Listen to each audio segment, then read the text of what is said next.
Hey you guys, it's Christine from Storyworthy. Today on the show, the fabulous Judy Gold talks about coming out.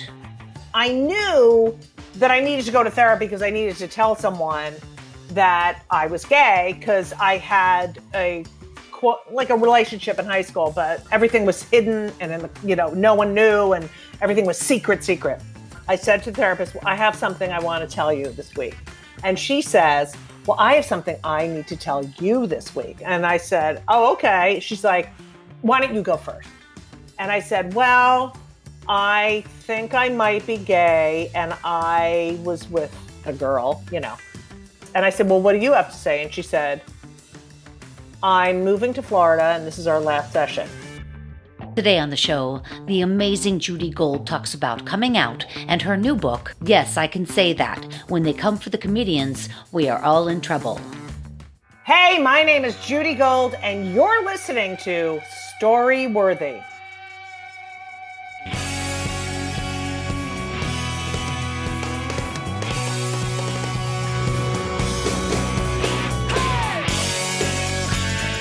Welcome to Storyworthy. My name is Christine Blackburn, and I'm coming to you from Los Angeles, California. Whether you're a longtime fan of the show of over 10 years now, or you're a new listener, welcome to the show. Now, I hope you guys enjoyed the show last week with comedian and model Eugenia Kuzmina. And Judy, I know you didn't hear it yet because it didn't come out yet. So I know you didn't hear the episode yet. But this girl Eugenia is so funny. She's actually what they would have called, or maybe they still call, a supermodel, as it were. Oh yes, yes, because I know the feeling. A very specific type of woman who is, now, thank God, there seems to be more options in beauty, right. But back then, So anyway, Eugenia is this really gorgeous woman, and she walks the catwalk and stuff like that. And I had never talked to anybody about stuff like that. And now she's a comedian. But the point is, when she comes on stage, Judy, as all comedians know, you got to address the situation as soon as you walk on the stage. So this girl, she comes on stage and she does that catwalk thing back and forth like three or four times, right? With that dead stare over the audience. Mm-hmm. And then she finally lands in front of the microphone and she says, I'm hungry. That's so funny. That is so funny. Funny. I know. I love her so much. I hate that she's a supermodel and funny. That sucks. Oh, and she has 3 beautiful children. Shut up! I know, right? She's just really amazing. Anyway, you guys, go back and listen to Eugenia Kuzmina. She's just a delight. But not today, you guys, because today I'm here with somebody I have admired for so long. Oh. I am in part awe, and I'm in part, I'm humbled, and I'm just really excited to talk with the brilliant Judy Gold. And she brings forth the topic, coming out with Judy Gold. And I have to say, I have one friend and he's in his 50s and he still has not come out. No, that is not acceptable. It's so sad. It's the worst thing. And for him, that's him. That's inside of him. I know, but for him, part of it is the Christianity thing, right? He has that double thing going on because he's a born again Christian, and then he's also, so it's really sad. So he's depriving himself of love, number one, companionship, because of a book. Yeah. That's good. It's really sad. I really believe, am I allowed to talk during this section? Yeah, of course. Okay. I mean, I got the rundown, Christine. I'm like, I get to talk? Listen, I believe people who abide by these religious, that they let religion or a book or a pastor tell them what they're supposed to think or how they're supposed to feel. It's not only lazy, but there's no reason to live. You have a thought, you can't, you have to, it's there for a reason. You're allowed to think that. Like my book, you're allowed to laugh at that. But when people go to, religion and other people and say, oh, no, I'm not allowed to feel that because this one told me I'm not allowed. It's like, what? I don't understand. What does he do for a living? What does he do for a living? He's a lawyer. It's really tragic, And he'd be actually. happy. He would be a happy Of course. person. Well, and he does go like on the side to different parties and stuff. So he kind of lives the closeted life, I guess you would say. And anyway, it's all very kind of depressing. So I believe that, first of all, we're born this way. So that's it. No one would choose it. And, the more people who come out, the easier it is for everyone to know that they know and love a gay person or any LGBTQ plus person, I agree. Because everyone does know and love an LGBTQ person. Of course. And when they don't know that, then they, behave. Well, I hope that I mean, at least, okay, but I'm bringing up my daughter in Los Angeles. So it's, and she goes to an art school and it's very, there's kids, she's in 8th grade and there's kids that certainly already know whether they're gay or not. And she has friends that are gay and it doesn't even occur to anybody. Zero. Like my kids grew up in New York City and I was always like, because I got bullied. So I was like, don't bully. If there's a gay kid, be nice, blah, blah. And they're like, Mommy, no one bullies. Like no one cares. I'm like, really? I know. Yeah. But there's trans people there. No one cares, Mommy. I'm like, all right, well. You're lucky. That's very true in urban areas. Right. And sometimes, sometimes I think about like what my older sisters have and their houses back in Pittsburgh and stuff. And sometimes I really do, and I don't envy it, not anymore, but I kind of used to, because I still want a washer dryer and I still want a dishwasher and stuff like that. But I don't want to raise my kid. Right. The way I was raised, where there was one token Black boy and nobody was gay. It's just, I agree. I mean, I have one bathroom in New York, one bathroom. Yeah. But my kids are the most savvy, friendly, emotionally healthy, nonplussed. I mean, just street smart. I love that nonplussed. Yeah. My daughter has that too. Yeah. She has seen some amazing homes that some of her friends have and stuff, and it doesn't matter. My apartment is still more fun to hang out of. Now, part of that may be because I found a kitten, as you know, and a couple of her little friends. Yeah. A couple of her little friends have come over to see the kitty. It's very sweet. Anyway, I'm hoping that we're moving in the direction now with Kamala on board and Joe Biden. Maybe we're moving into the direction that it will become more acceptable all over. I mean, I feel like it already is. Things like, obviously marriage equality. Well, no, things are changing, but it's not enough. I was talking to someone yesterday. I was on a podcast. I don't know what I was on, but I remember. I'm doing so much book promo. I'm like, I know, it's but good. I remember as a gay, I remember when Bill Clinton was giving the speech, I think it was his acceptance speech. And he said, whether you're, Black, white, Christian, Jewish, straight, gay, he said gay. Like that was it. We went crazy. He was the first president. He acknowledged our existence.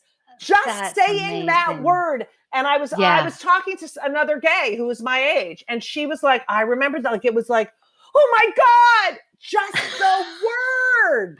That's unbelievable. Yeah. Unbelievable. And that is 20 years ago. It's in our lifetime. 20, more. 30, yeah. Well, Clinton, almost 30, yeah. Yeah, exactly. Oh my gosh. Yeah. Well, we've definitely lived an interesting period of life when we look back at some point. The century that we're in is definitely, or whatever, let's say 1960 to now. It's definitely been tremendously interesting decades for sure. And like you mentioned, you have been doing a lot of press because you are touring with your book. Well, you're not touring, but you're doing kind of a virtual tour. Yeah, you are. Yes, I can say that. When they come for the comedians, we are all in trouble. I love this book. I love the cover. I read it in like 2.5 days. Oh. I'm thrilled about the quotes. I love that you talk about Joan Rivers. Of course, I love that you talk about Howard Stern. And then a lot of wonderful quotes by people all the way back to Pryor and Carlin, of course.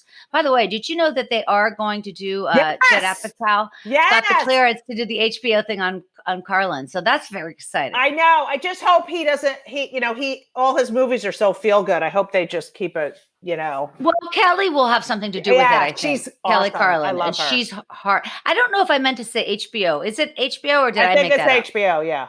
Yeah, I can't remember. It's not Comedy Central. No, it's HBO. Anyway, so this book, like I was telling you before we started recording, yes, I can say that when they come for the comedians, we're all in trouble. It's important. Did you ever think you'd write an important book? No, you know what I mean? This was like an assignment that was given to me because I did a piece on Vice News on HBO, and they were doing a piece about how college bookers were telling comedians, college bookers like 23 years old, 22 years old, were telling comedians what they can and cannot say on stage because they were trying to protect the students. Wow.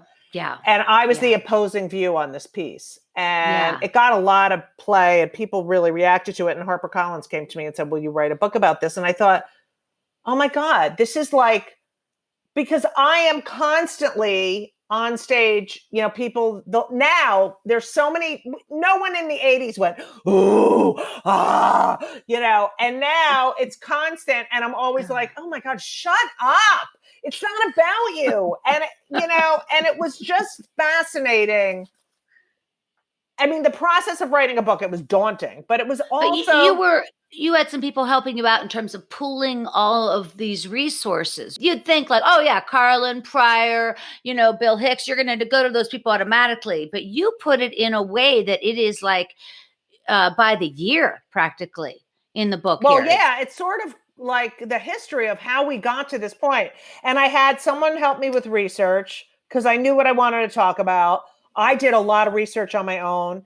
My friend Eddie Sarfati, who's a writer and a comic, he really helped me. Like I would write a chapter and we would have an argument. Like, he was the one I bounced everything off of. Like, okay, let's see every side of this argument. Like, am I including every little detail? And he was really great because, I could have just gone on. And he's like, all right, let's condense. It was like having a dramaturg here. Absolutely. And, it's like seeing a director, a director from above looking down and saying, okay, wait, you got to pull it in or we need to expand. Or that this doesn't make sense. Or if you say that, then that makes that not true. And he's a really good thinker. So you're so lucky. Yeah. Because you give him a big acknowledgement in the book.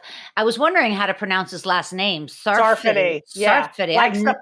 Like Sephardic Jew. Never heard that word. Interesting. Where's your bell, by the way? Where's the Jewish bell? My boyfriend's Jewish. Oh, see, I have the bell because I just recorded a podcast yesterday and now I have to do my podcast ad. So I have the bell out. You crack me up. I love your podcast, by the way. Oh, thank you. Kill Me Now. You've had so many of my friends on it. Marilyn Rice Cub was just on. Oh, I love her. Of course. Yeah, she's amazing. And then you've had on so many of my friends. Elise Barr. That was kind of cool. Elise Barr. Oh, she's such a talent. Such a talent. Anyway, and Kelly Carlin. And anyways, and Annabelle. So it's really cool. Kelly has not done my podcast. Great show. Kelly Carlin, she didn't? No, and I'm going to kill her. Because I ask her all the time. Is that right? Now, I asked her to do she's done my show about 5 times. Sorry, Judy. But not just this show, but I have this game show that she's really good at and she's super funny at. And so she's done my game show. But recently I asked her to do this new show I'm doing on Sunday nights called The Story Where the Hour of Power. And she said, this is only Kelly Carlin could say this. She goes, honestly, my ego doesn't need a hit right now and I have nothing to say.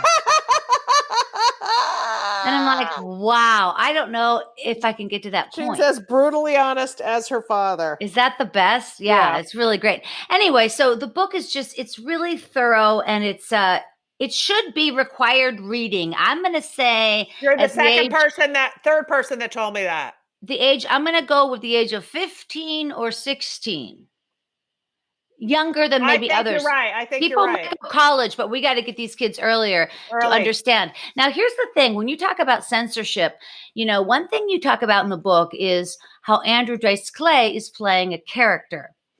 And like, I hear what you're saying. And because I've done some I'm a comedian where there's quote marks there, but I've been in the Comedy Store original room many times. This is 20 years ago when I've seen him walk every person in the club except for, the comics. And I get that that's an act, but it seems so, I don't know. Like, in other words, I don't want to censor the guy. And I loved him in the Woody Allen movie. He's an incredible actor. He's a great actor. Great actor. Yeah. Blue Jasmine. But I'm just saying, like, where would you draw the line, Judy Gold, in him personally attacking a woman right in front of her, at a comedy club, screaming that her pussy smells like something or other, and then she gets up and leaves? In other words, the only people laughing are the open micers in the back and stuff. Right. So I don't know. I mean, in other words, like, it's offensive. I thought it was offensive at the time. I don't know. Right. It's funny. He's such an interesting subject in this book because he is so not his act. Like, when he gets off stage, he's like, that is not him. But he does call the audience out when they're laughing for the wrong reason or they're believing him. Mm-hmm. And that's the sad part when people don't get the joke. But I think Howard Stern, same thing. People would be like, oh, he's a racist. This is like, no, he's not. He's exposing the stupidity of racism and like dumb idiot people. But Dice is this what he is. That character is a over the top version of a misogynistic and most people like us, you can either be offended and be like, all right, that's too much for me. And then that's it. Then you get up and leave. Like, that's what you should do if it's too much for you, Or you can be like, okay, this is a real type of person. These people exist. And he's sort of, making fun of them. But some people can't see that. So I feel like it's like when you go to a museum and you see someone's artwork and then you don't like one painting. Do you say that, well, I hate that person. I hate, like out of their 12 paintings, I don't like that one. Should they be shut down? Should they be? Well, just to play the devil's advocate, for instance, Howard is being his real self, right? Right. So he was never playing a character. And in fact, now he apologizes for a lot of that behavior. Right. Back then. But Dice has always been playing that character. And I mean, honestly, like, I know it's fake, but since he's so consistent and never does anything else on stage, I'm just not sure. Like, again, I liked him as an actor, but I don't know if I want to sit with him at dinner. I mean, I'm just not sure. Right. You don't want to sit with Dice at dinner. You might want to sit with Andrew Silverstein at dinner. Right. There you go. Okay. I don't feel like sitting with, plenty of times I've been sitting with a Dice at a comedy club all weekend, or, but it's like he has created this character of this big asshole who says the most outrageous things, misogynistic, homophobe, but those people exist. Yeah.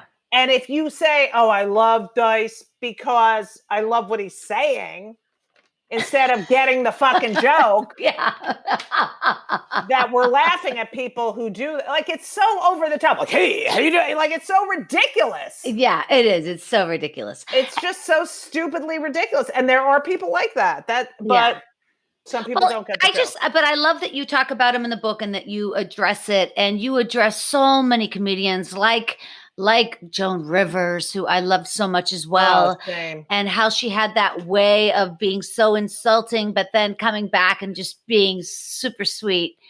And I heard stories about her. People would compliment her on a necklace, and she would just take it off and give it to them.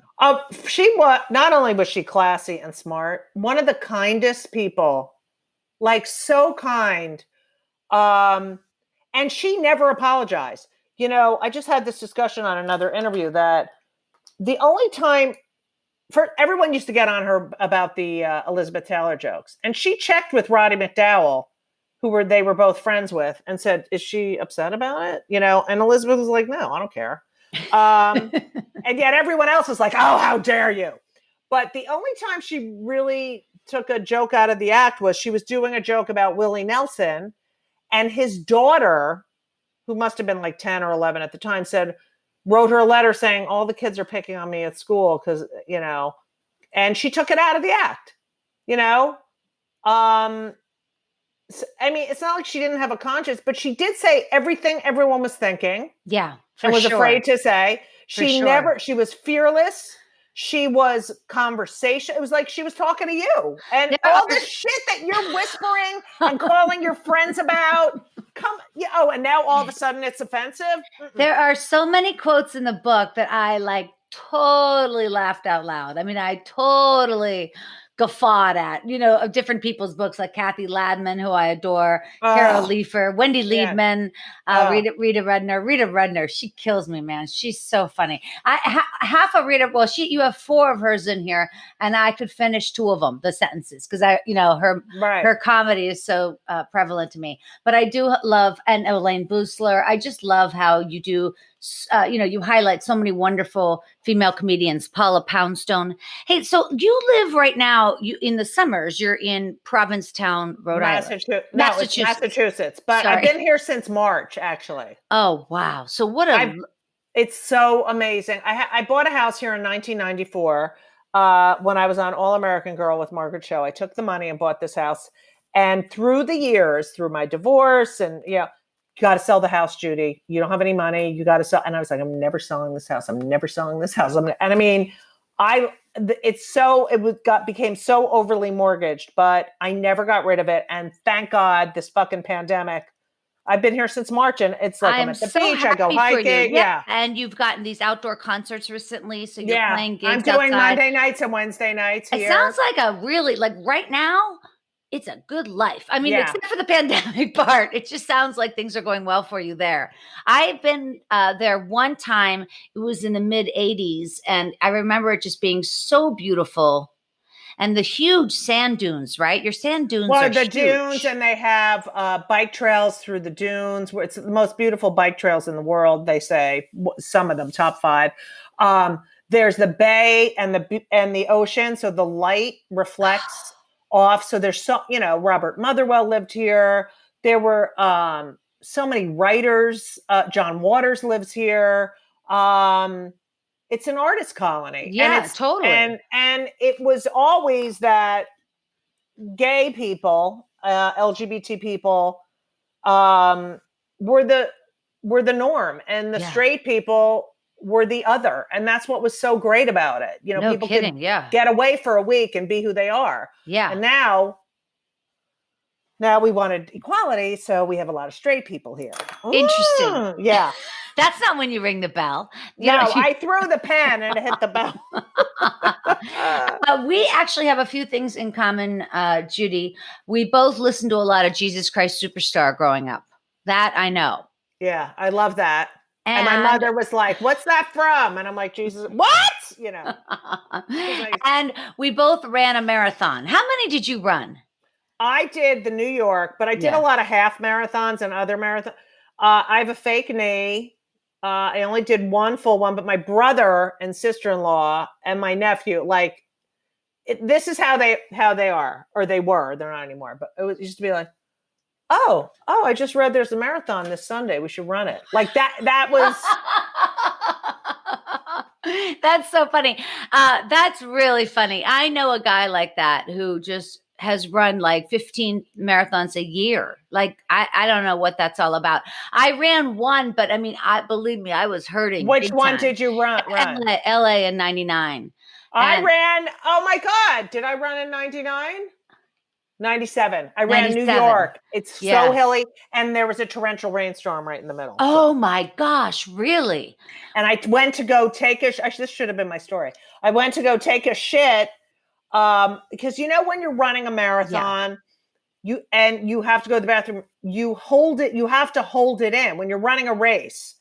And if you're in a race and you're holding your shit in, it takes like 20 minutes when you're done, when you go to take the shit, to relax your anal muscles, right? Okay. So anyway, I had to go so bad, and I went to a firehouse, and I went in the firehouse, and I'm sitting on the toilet, wait, like, hurry up, I'm at mile 16, I need to get this shit out of here, and the fucking alarm goes off. So, were you already in the bathroom? I'm like, oh my God! I'm trying to get my anus to relax, and it's like, everyone downstairs. And I was like, oh my God, I can't. Well, everybody was leaving the station quickly, so that was good. Some professional racers like shit while they're running. They shit in their God. pants. I know, it's gross. It's gross. I love watching marathons, especially the front runners. It's just unbelievable to see the athleticism. Right. And I think it's people who run that like it better than, because some people are like, I don't want to watch that. But when it's like you against you, it's amazing. It's amazing. And I remember when Oprah Winfrey ran a marathon, how impressed I was with that, because nobody can do that for you. Right. Nobody exactly. can help you. I don't care how much money you have. That's it. It's just you and your shoes. Right. I lost both toenails, both my big toenails and all that stuff. Bleeding nipples, all that. Nipples, the toenails, my toenails are permanently fucked up. Yeah, but that it's okay. sucks. Do you still try to do a pedi?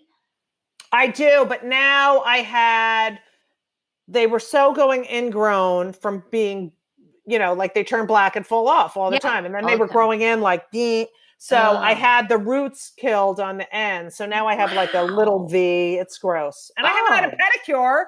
I know, me neither. Last year. I know, me neither. But my nails, I will say, I feel like my nails are stronger because there's been nothing on them at all. I feel like they're a little stronger. I never did manicure. I don't want my hands occupied. The other thing I wanted to say real quick is that you hated your gym uniform. I hated my gym uniform. Why did they make us wear gym uniforms?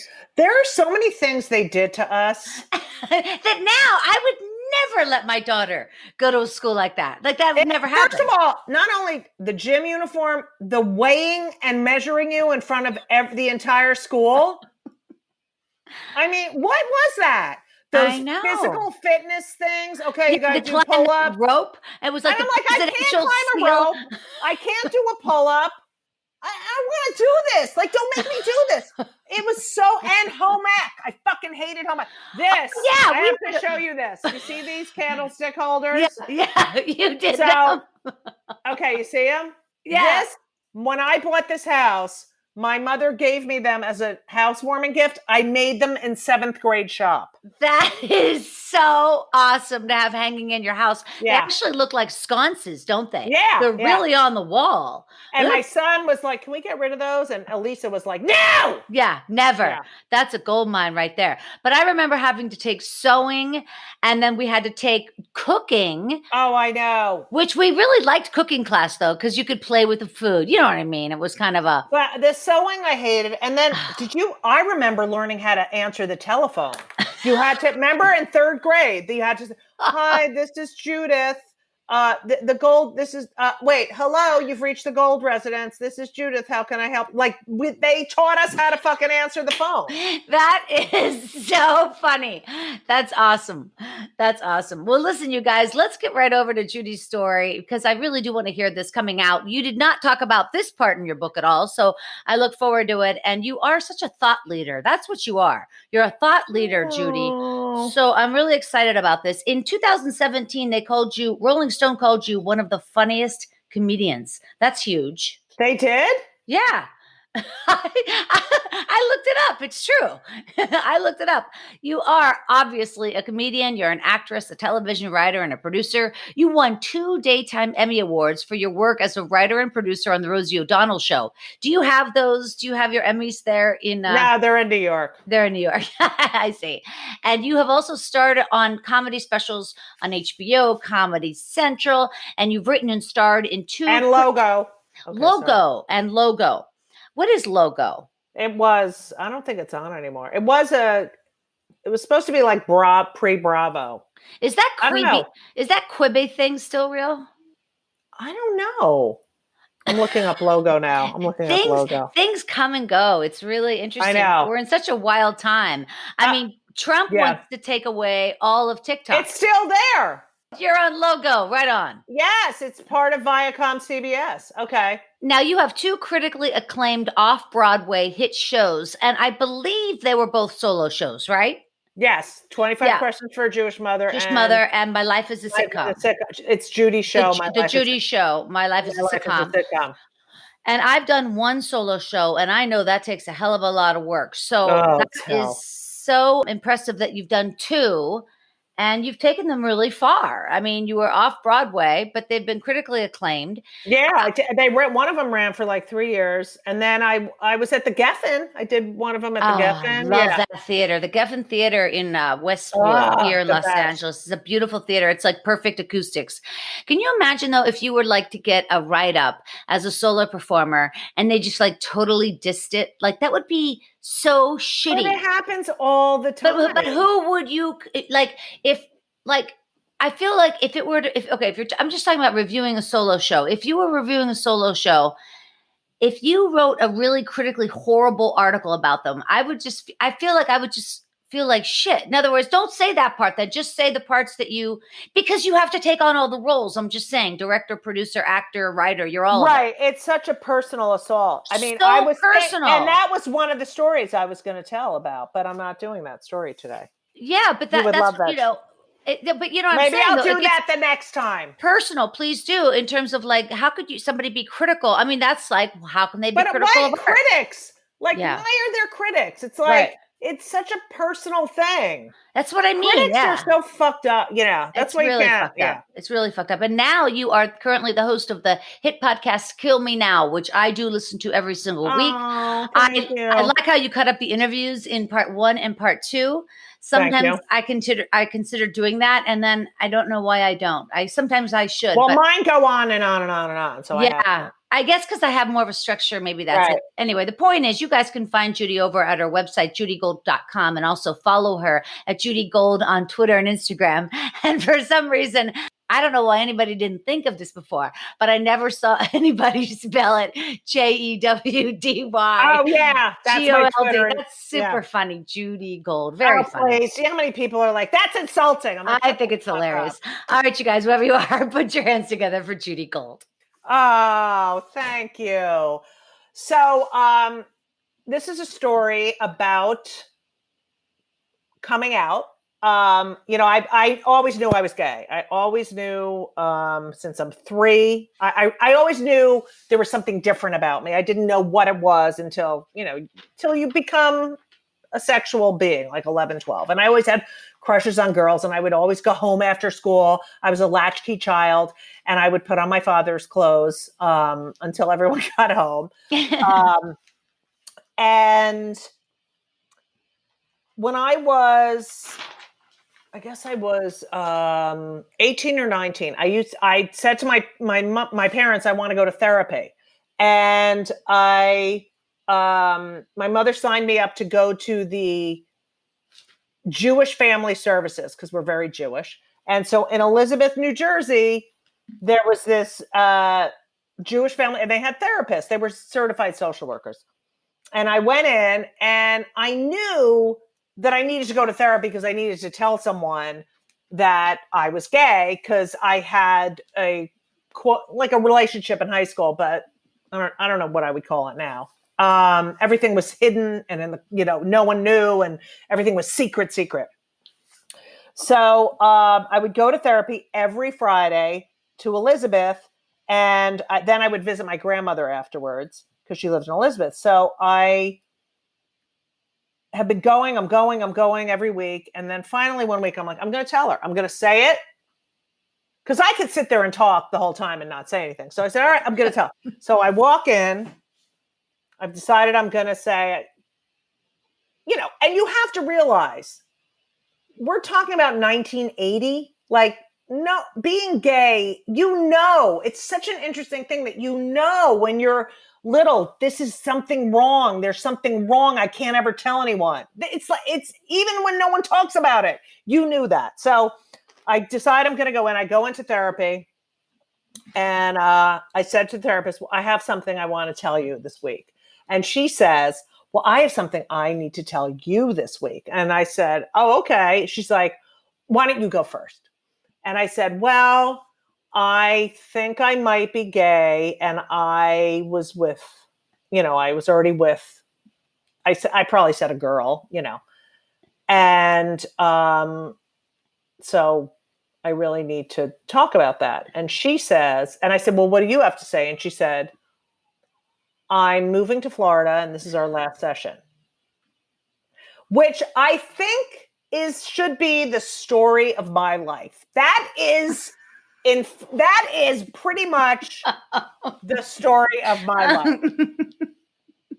So she said, I think you need, what kind of therapy was it? It was like laying on the couch. Analysis? Analysis, psychoanalysis. She said, you're very smart. And, I don't think you need someone at a higher level. So my mother ends up, now I'm going to this man in his house. When I think of him, I think of Alfred Hitchcock. And I would go in and I would sit there and lay down and he would sit in a chair. And then he kept asking me why I cut my hair really short. Like that was the thing. I'm like, I don't know. I want to cut, because I wasn't going to tell him. I wasn't going to tell him. He wasn't going to win. Fuck you. You're not getting to me. So that was a waste of money. So time goes on. I go to college, between my junior and senior year. We are having this amazing summer and all of my friends come out. We all came out. We were all like, I'm gay. I'm gay. You're gay? What? It was crazy. And I had a girlfriend that summer. And it was just, my father called it the summer of 42. Because when the summer ended, my father said, Judith, the summer of 42 is over. My best friend in college was, I met my first day. He was my RA. His name was Howard. And he's the one who actually dared me to do stand-up. And that's how I became a stand-up comedian. So I graduate college. I know I'm gay. I meet this girl, Sharon, at one of my first jobs out of college. And we end up becoming girlfriends and then becoming roommates, quote unquote. And we are together living in this one bedroom. Well, it was really a studio with French doors that led into a one bedroom. They called it a one bedroom. It wasn't. And we lived together. And in the living room was a day bed.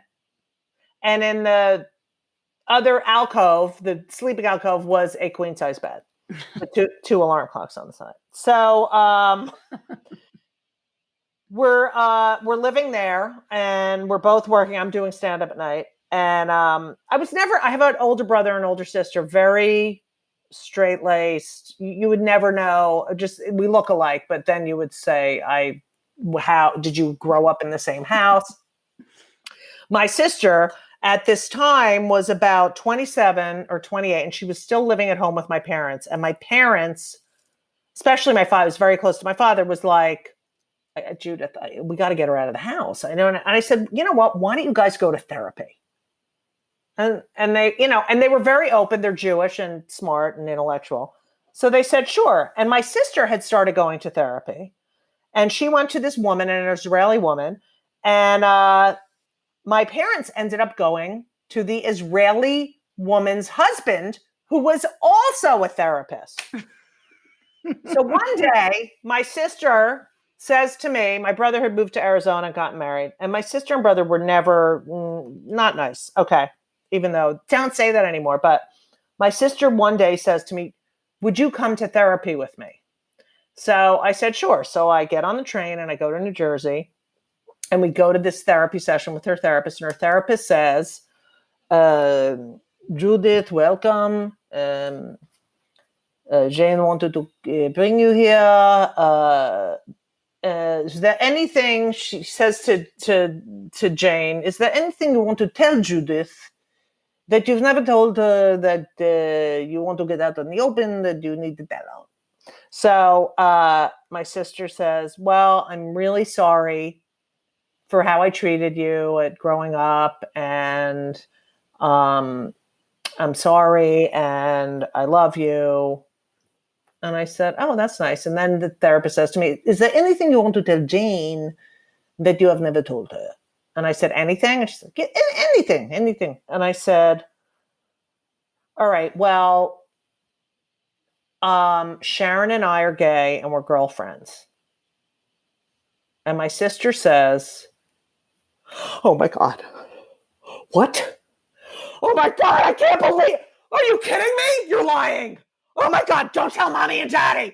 Don't tell them. And goes crazy. Oh my God. And I thought, she's like 4 years older than me. I mean, I must be like 23 at this point. Like, big fucking deal. 24. I don't know. So she sits there like looking at me like, are you bisexual? I'm like, yeah, bisexual. That was always, that's why gays my age are always having a thing with people who say they're bisexual, because we had to use it as an excuse to ease in. It was a gateway. Yeah, it was a gateway. Good word. I like that. So we were going out to dinner afterwards, and literally we're sitting at this diner, and she's just picking at her food, looking at me like, I can't believe it. And I'm like, oh my God, you're like 4 years older than me, right? She says to me before I got on the train, listen, I need to, process this, and I can't talk to you or Sharon for a while. I need to mourn. This is what she ended up telling me. I need to mourn the person I thought you were. Okay. Because it's all about her. And I said, okay, fine. So we're not talking. Couple weeks go by. It's 9 a.m. I'm laying in my alcove bed. And I'm a comic, so 9 a.m. is pretty early. And the phone rings, and I answer it, and it's my father. And he's like, "Good, Judith, how you doing?" I said, "I'm good. What are you doing?" "Nothing. So what's new?" "Nothing." "You dating anyone?" I said, "What?" Because we never talk about this. "Oh, just what? You going on dates?" No. So you have a boyfriend?" "No, I don't have a boyfriend." "Dad, what are you talking about?" And he says, "All right, just wondering, do you have a girlfriend?" I'm like, "What? I can't, oh my God, what are you talking about?" It's like, "Oh, you know what, Judith, some parents, they have kids who are, gay or bisexual, and they still love them. And, we never talk about this stuff. And so I just figured I'd ask." And we hang up. So I call my sister. I say, "No, you're not talking to me because you need to mourn who I was. But Daddy just called me and asked me if I was gay.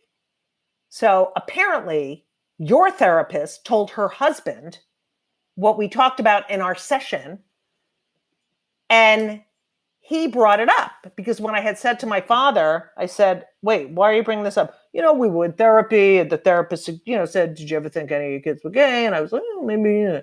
So I just want you to know that your therapist was unethical. And my sister's like, "I'll take care of it," which means she's never going to take care of it.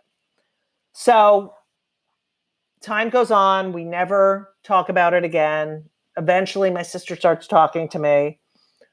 A couple of years later, my father dies at the pool. He's swimming laps. He gets out of the pool. Thank God he died swimming because he loved to swim. He had a massive heart attack. My mother is then now sort of my best friend, kind of. Like, I'm traveling, and she's coming over to stay at the apartment all the time. And she would always come over and she would say, and we had moved to a 2-bedroom, and one bedroom had a queen size bed with an alarm clock on each side, and then the other room had the day bed that we used as a couch in the last apartment, and it always had laundry all over it, no alarm clock. So my mother would come and sleep over with her little Pan Am, like she had her little bag, and she'd walk in. She'd go, "I don't want to kick Sharon out of her room, so I'll sleep with you." I'm like, "Ma, you're not kicking Sharon out of her room. Hello?" It was just always like, we're not going to talk about it. So one time my mother is coming over because I had to get sinus surgery. I did not get a nose job. I couldn't breathe out of one nostril, so I got all this stuff fixed, the deviated septum, and they cleaned up the whole thing. And Sharon was on a business trip somewhere. So my mother's like, "I'll come in and take care of you," which consists of me laying on the couch all packed and my mother going, "If at some point I get thirsty and I need a glass of water, where would I find a glass?" I'm like, "Ma, just ask like a normal person." But I'm like, yeah. So right before this happened, Howard, my best friend Howard, got married to Sherry. And Howard's sister, and he lived in LA, and Howard's sister knows I'm home with my mother. Sharon's away. So she and her husband pay a visit. And we're all sitting there. And I'm like, and we're talking. And Heather's husband, Joe, says, "Sometimes I wish you had married Howard, and kept Sharon on the side." And I'm like, my heart drops. And I'm like, "Oh, it's raining out, isn't it? What's the weather?" They end up leaving. The minute I close the door, it's literally like, "Okay, see ya." Door closes, and I hear, "And kept Sharon on the side." I knew it! I knew it! Why did you lie to your father? And I'm like, I wasn't ready to tell him. This is why I'm depressed. This is why I'm like, "Ma, this is not why you're depressed, okay? I'm the happiest one of your children." And that was how I came out to my mother. I didn't really come out. My sister ended up talking to me. My mother never reacted. I mean, that was it.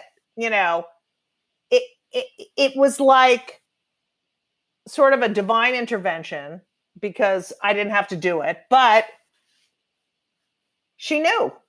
And she never not called me. She never, it was like, "I don't want to talk about it, blah, blah, blah, blah." But I feel bad that I never got to tell my father, but he knew. That's sad, man. Yeah. And what about the fucking therapist? Yeah. That's sick. That is sick. That is so like incestuous that he would give that information in any way. Right.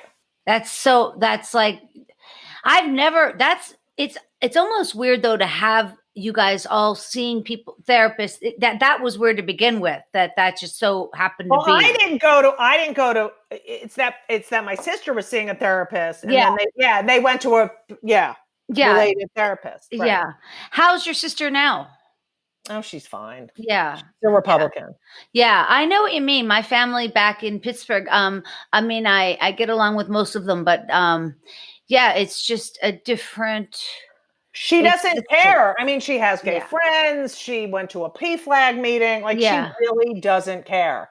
Yeah. But I thought out of every one of my family, you could tell your sister, you know? And I was shocked. My brother, I never had to say it. His wife said, "Your sister's gay." And he was like, "Yeah, I know." And that was it. That's good. That's good. Yeah. It's just, I'm raising my daughter. She's 13. And I just think like, that's so crazy. Like, I can't imagine saying those words to my daughter if she was gay or not gay, or about somebody, or just like spew that kind of shock and hatred. It was just seems so antiquated. Right. But I know it was that way. For instance. But it was about her too. Like, I don't know, like that reaction of, don't tell mommy and daddy. Oh my God, I can't believe you think you're cool. You're doing this because it's cool. I'm like, yeah, that's it. You know what? You're right. Yeah. I want to be marginalized. Yeah. And not have equal rights because I think it's cool. It's so bizarre that anybody would care how somebody has an orgasm anyway. But it was 40 years ago. It was 40 years ago. And we make jokes about it now, but she really didn't care. But the thing about that story that got me was that the fucking therapist never got in trouble for doing that. Sick. Yeah, that's sick. Okay. Now, I'm going to say back in 81, maybe it was 1979 or 80, my older sister started dating a black guy. And my parents at the time, there was just a lot of like, oh no. And I don't think so. And oh no, you're not going to see him around this place. And there was just it was terrible. It wasn't direct. It was all terrible. But the point is, she goes on to marry him. And now they've been married 35 years. And when we say that to my mom now, or my dad before he passed, we're like, hey, you guys, remember when you hated George and you weren't going to let her date him? Then they say, oh, no, we never said that. You kids are always making up stories. We never had a problem. We used to tell this joke that in the 80s, when people were coming out, that the best way to come out was, to date a black person, if you had racist parents, date a person of color, and then bring home your true love. But I once asked a woman, because the racism in this country is fucking ridiculous. But I'm going to say like 5 years ago, this woman had a mother who was such a fucking racist. And I said to her, would you rather marry, it was after one of my shows, would you rather have your daughter be a lesbian or marry a black man? And she said, neither. I can't, like she couldn't even. It's like, I don't understand. Like, who fucking cares? Well, I think that it also goes, first of all, hopefully things are changing, but also when people don't leave their homes, if they don't leave their hometowns, if they don't get out and see it's the world. About what other people think. It's always about what other people think. Yeah, it does. It always ends up like that. Yeah. I hope I've been able to correct some of the mistakes I think my mom did when I was growing up. But then I would say, well, my mom did the best she could. I mean, in other words, like she did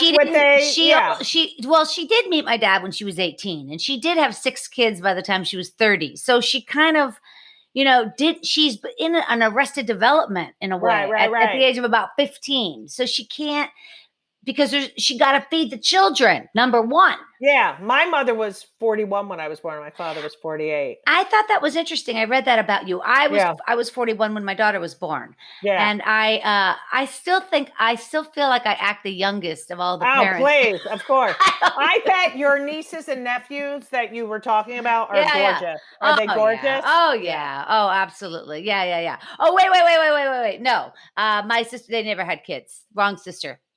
But my other nieces and nephews are gorgeous. But my sister who's married to George, they didn't have kids. That's too bad. That's too bad. It is. Hey, why did Howard get you to do stand-up? How can that happen? So I was always really funny. And I would go in and he was the RA, and he used to bring me in. He was 2 years older than me, and make me tell the story about, marching band, or tell the story about when this happened, and tell this. And he would like make me put on stupid little shows for his friends. And I was always funny, and I always wanted to be a performer, but I was too tall. Like I could never get cast in anything. And so it was Secret Santas, and we were putting on a show every night for Secret Santa. Like you would get a note, and then, I remember one night I had to get dressed up like I was going to church, wear a cross, carry a Bible, give a speech on the Immaculate Conception, and sing "O Come, O Ye Faithful." Wait a minute. Where did you even learn all that? Oh, I knew. I went to public school. And so so I did that. And then my prize that night, you never knew who your Secret Santa was until the Christmas party. But you get little gifts along the way if you did your assignment. Right. So that night I get a book. I get this book, Jews in Suburbia. And I go into Howard's room and I go, look, my Secret Santa is anti-Semitic. Okay. This is ridiculous. And I know who it is. There was one kid who had a German last name on the floor and he had blonde hair. And I was like, it's him. It's Steve because he's anti-Semitic, you know? And Howard was like, Judy, I can't do anything until the party. I'm not going to, you know, and we'll deal with it then. So then the next night I get a note on my door saying I have to do 10 minutes of stand-up. I have 2 days and use everyone who lives on the floor as material. And it was like God had spoken to me. And I went in the lounge. I had a microphone. I don't know why, because I was probably always wanted to be a stand-up. And I took I didn't even go to class. I wrote all these jokes and I got my first laugh and that was it. I was like, oh my God, this is what I'm meant to do. And Howard is still my oldest and one of my best friends. That is so wonderful. It's so interesting because you were actually given an assignment, and that is what, like, if you would say to a kid, like, oh, you should do stand up in the talent show, they would be like, no way. But if you say to a kid, during the talent show, I'm going to give you a microphone and I want you to talk about these 4 teachers. You know what I mean? Or something where. Right. And plus I didn't know who sent it to me. I was like, there was do stand up shit. Yeah. Yeah. But that was a very clever way to do that. And you were only like 20. I was 18 or 19. I was 1981. I did my first stand-up set. You are so fortunate to find that so early. I know. Do you know what I mean? That is really, really fortunate. I went on stage for the first time in 1992, and it was because my ex-husband and I had just split. And I only had one joke. I had 3 minutes of time, and I had one joke. And that's what propelled me on stage because I knew it was such a fucking good joke. I just had to tell just the one. I don't care. Here we go. My husband just got another girl pregnant while we were married. And I'm flexible, but not that flexible. And then I had nothing else to say but riff on that my husband got this young girl pregnant. Right. And I was young. Like I thought I was the hot young blonde. But she's younger than me, you know. So it is funny that what propels you to get on the stage for the first time. But once you do, usually people that have it kind of feel that vibe and then it kind of goes, you know? Absolutely. Hey, listen, one more thing. We're going to wrap it up. I want to tell you that I'm so jealous of you have a group of tennis friends there in Provincetown. Oh my God. Yeah. I play tennis at the tennis club. I love tennis so much. And oh my God, I love it. But you know, some of them are so fucking competitive. And I'm like, you know what? Get over it. We're in a little town. Yeah. Like, okay, you won the tournament. Woo! You know. Yeah, you have to laugh. You have to laugh. Yeah. But I love tennis so much. And it really is a perfect social distance sport, really. Yeah. You know, it works. Exactly. It works quite well. And yeah, I don't know. I just wanted to tell you that I admire that. Oh, I mean, you're living a good life. That's my point. Keep me in shape. Yeah. You're living a good life. Yeah. Be happy about that. Hey, folks, listen, we're going to wrap it up. And listen, I can't encourage you enough to get this book, Judy Gold's Yes, I Can Say That. When they come for the comedians, we are all in trouble because truly it is an education in free speech and in censorship.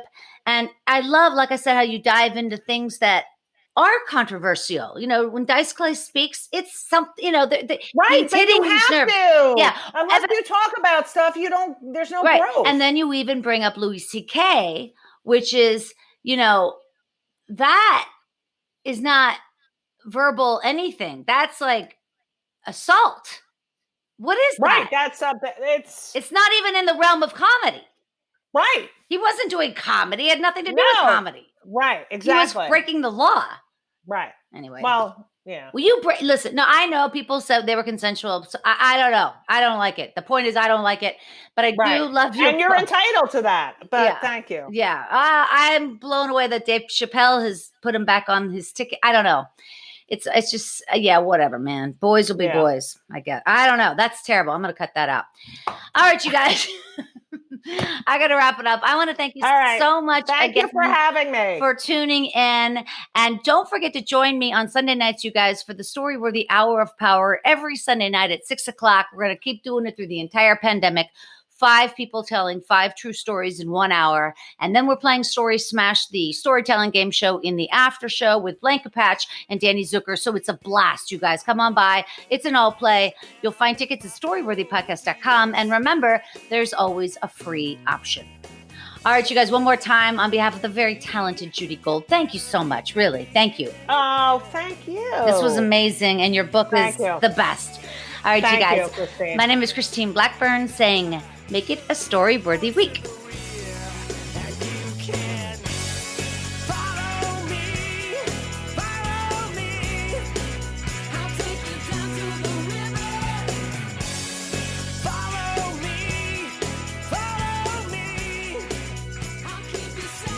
Thanks for joining us on the Storyworthy Podcast. We'll be back next week with all new stories. Subscribe to Storyworthy on iTunes and visit the Storyworthy website at storyworthypodcast.com.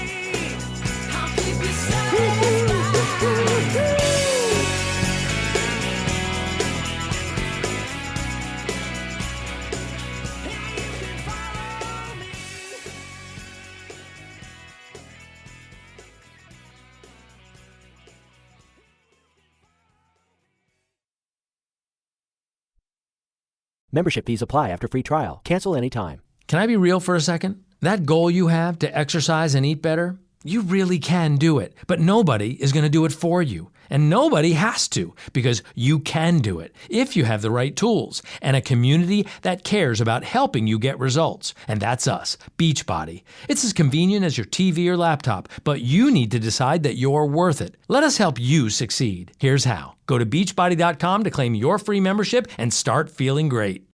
New message. Hey, girlfriend, it's Carol from jury duty. We never actually spoke, but I saw you ordered the same hoagie as me at lunch. What are the chances? Anywho, I heard you just got a boat. We should totally grab some hoagies and take it out for a spin. When you get a boat, you also get new friends. Make sure Progressive's one of them and get coverage today for as little as $100 a year. Do I want to feel the wind in my hair? Guilty as charged. Oh, seriously, let's ride on your boat. Progressive Casualty Insurance Company and affiliates. Annual premium for basic liability policy not available in all states.